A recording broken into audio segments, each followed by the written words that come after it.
Ahoj, vítejte u mýho prvního vlogu a řeknu vám 10 faktů o mně. Tak první. Jsem Tereza Hanušová, druhý fakt je mi 13 let, třetí fakt, hrozně ráda chodím ven s kámoškama. I s kámošema, ale to je hrozně málo kdy, jako s nima chodím.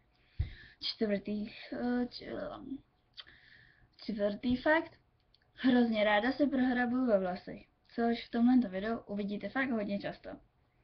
Takže se prosím vás nedivte.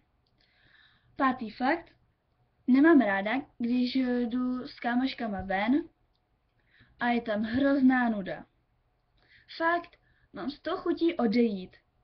Jako neudělám to, ale fakt bych nejradši odešla a šla domů.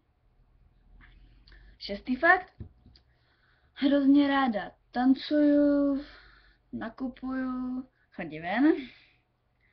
Tak to. Sedmý fakt, hrozně ráda jim. Fakt úplně hrozně ráda. Většina lidí říká, že to na mě, teda kámošek, říká, že to na mě vidět není. Ale tak můj názor je úplně jiný, takže, ale je to můj názor. Osmý fakt.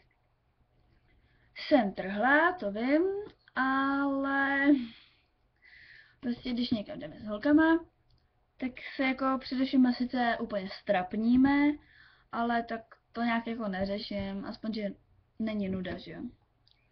Devátý fakt, hrozně ráda poslouchám písničky. Fakt úplně nepředstavím si den bez toho, aniž bych poslouchala písničky. Fakt úplně to jo. I když se mi nějaká nelíbí, tak prostě něco v ní najdu a líbí se mi. No, desátý fakt, to už není o mně, ale budu hrozně ráda, když tady to video to budete lajkovat, komentovat, odebírat a tak dále. No a uvidíme se, když tak, příští pátek a natočíme nějaký další video. Jo, tak jo, ahoj.